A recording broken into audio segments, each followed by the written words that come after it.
Selon l'évangile de Luc, les femmes venues au tombeau ne voient pas Jésus ressuscité. Deux hommes se tiennent devant elles et leur parlent. Le terme homme, depuis la Genèse, est l'une des désignations possibles pour les messagers de Dieu. Les anges, comme nous les appelons, la fin de notre évangile fait écho à son début. Un ange y a abordé une femme, Marie, pour lui annoncer qu'elle porterait dans son ventre un fils, Luc 1, 31. Ici, les hommes renvoient les femmes à ce qu'elles savent déjà, à ce qu'elles portent en elles. Rappelez-vous ce qu'il vous a dit.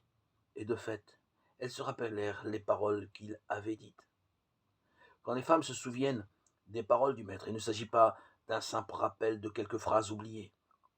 C'est vraiment l'éclosion, la présence arrivée à maturité du Verbe en elles, celui dont elles portent la parole, celui qui est parole. Voici qu'elles sont en travail d'enfantement pour le mettre au monde et l'annoncer aux disciples.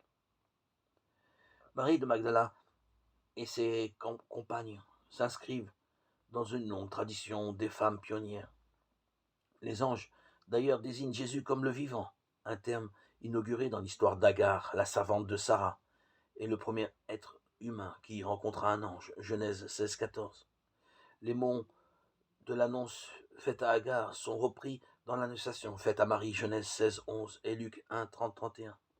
Et ils poursuivent leur chemin jusque dans le cœur et la parole de ces femmes en ce matin de Pâques.